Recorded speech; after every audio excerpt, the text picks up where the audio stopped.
Bu foto 26 noyabr 1944-cü il tarixində Filippinin Leyte körfəzi uğrunda gedən qanlı döyüşlərdən sonra çəkilib. Kadrda ABŞ hərbi dəniz qüvvələrinə məxsus aviadaşıyıcının göyərtəsindəki səssiz mərasim əks olunub.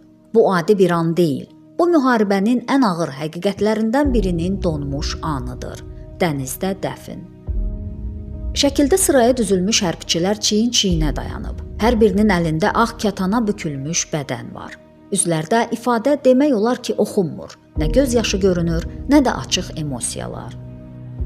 Amma bu sakitlik içində dərin bir ağırlıq hiss olunur. Çünki bu kətanların altında adlar, xatirələr, yarımçıq qalan həyat hekayələri yatır. Dəniz burada qəbristanlığa çevrilir. Torpaq yoxdur, baş daşı yoxdur. Ailələrin baş əyəcəyi bir məkan yoxdur. Dalğalar hər şeyi udur, həm bədəni, həm də sanki xatirələri.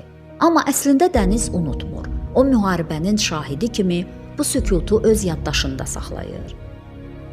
Leyte körfəzi döyüşü 2-ci Dünya müharibəsinin ən böyük dəniz döyüşlərindən biri idi. Texnika, strategiya, tarix kitabları bu döyüşü rəqəmlərlə və xəritələrlə izah edir. Amma bu foto göstərir ki, müharibənin əsl ölçüsü statistikada deyil, insan talelərindədir. Qələbə anlayışı belə bu kadrın qarşısında səssizləşir. Bu təkcə döyüş gəmisi deyil, bu fotoda gəmi həm də üzən bir məzarlıqdır. Gəmi irəli hərəkət edir, amma arxasında dalğalara qarışan həyatları geridə qoyur. Hər atılan bədənlə birlikdə müharibənin mənəvi yükü də dənizə buraxılır. Bu kadr bizə xatırladır ki, müharibələr tarixə qələbə və məğlubiyyət kimi düşür. Amma insanlar üçün onlar çox vaxt adsız məzarlar və yarımçıq ömürlər deməkdir. Bu foto səs-küy salmır, o qışqırmır, sadəcə baxır. Baxdıqca bizi sual qarşısında qoyur. Bu sükutun qiyməti nə qədər idi?